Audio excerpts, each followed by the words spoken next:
പ്രശസ്ത എഴുത്തുകാരൻ കെ.എൽ. മോഹനവർമ്മയ്ക്ക് 88ാം പിറന്നാൾ. സാമൂഹ്യ സാംസ്കാരിക മേഖലകളിൽ സജീവ സാന്നിധ്യമായി എഴുത്തുകാരന് ആശംസകൾ അർപ്പിച്ച് സുഹൃത്തുക്കളും പൗരപ്രമുഖരും.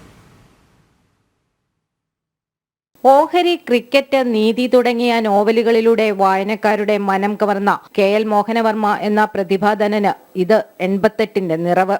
കൊച്ചിയുടെ സാംസ്കാരിക സാമൂഹിക മേഖലകളിൽ നിറസാന്നിധ്യമാണ് അദ്ദേഹം. എല്ലാ മനുഷ്യരെയും കുട്ടികളായി കാണാനാണ് തനിക്കിഷ്ടമെന്ന് മനുഷ്യ മനസ്സറിഞ്ഞ നിരവധി നോവലുകൾ മലയാളിക്ക് നൽകിയ ഈ സാഹിത്യകാരൻ പറയുന്നു. വലിയ വലിയ കുട്ടികളുമായിട്ടും ഇഷ്ടമാണ്.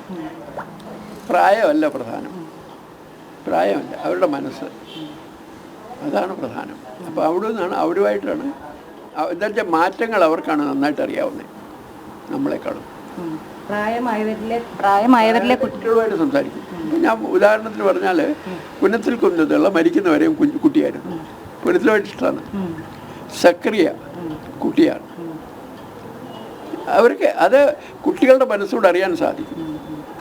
മാധവിക്കുട്ടി, മാധവിക്കുട്ടി കൊച്ചുകുട്ടിയാണ്, മരിച്ചുപോയി. ഞങ്ങൾ ഒരുമിച്ച് നോവലുമൊക്കെ എഴുതിയിട്ടുണ്ടല്ലോ. അവർക്ക് കൊച്ചുകുട്ടികളാണ്. ബഷീർ ഉള്ളിൽ കൊച്ചുകുട്ടിയാണ്. അതാണ് എന്ത് ചെയ്യും. മലയാള ചലച്ചിത്ര മേഖലയിലും സാന്നിധ്യമറിയിച്ചിട്ടുള്ള കെ.എൽ. മോഹനവർമ്മയെ തേടി ഇന്നും സിനിമാ പ്രവർത്തകർ എത്താറുണ്ട്. മലയാളികൾക്ക് പ്രിയങ്കരനായ കഥാകൃത്തിന് കേരള സാഹിത്യ അക്കാദമി അവാർഡുകൾ ഉൾപ്പെടെ 30ഓളം പുരസ്കാരങ്ങളും ലഭിച്ചു. കളിയുണ്ട്, കുറച്ചു നേരം കാണും. പക്ഷേ എന്നും ഓരോ ഫിലിം കാണും, എന്നും കാണും. അത് ത്രൂ ഔട്ട്. എന്താണെന്ന് വെച്ചാൽ ഫിലിമിലാകുമ്പോൾ ഒരുപാട് പേരുടെ മനസ്സ് ചേർന്നിട്ടുണ്ടാക്കിയ ആശയമാണ്. പുസ്തകത്തിൽ ഒരാളുടെയാണ്, അതിന് പരിമിതിയുണ്ട്. പക്ഷേ അയാളുടെ പരിമിതി അതിൽ വരും. സിനിമയിൽ അങ്ങനല്ല, പരിമിതിയാവില്ല, കുറച്ച് വലുതാകും. അതാണ് ശരിക്കുള്ള എനിക്കൊരു എന്താണ് കൂട്ടായിട്ട് വരുന്നത്.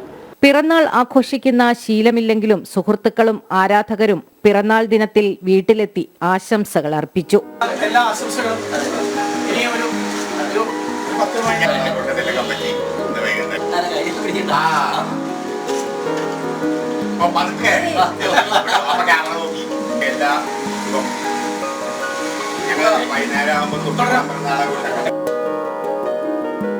ജനം, കൊച്ചി.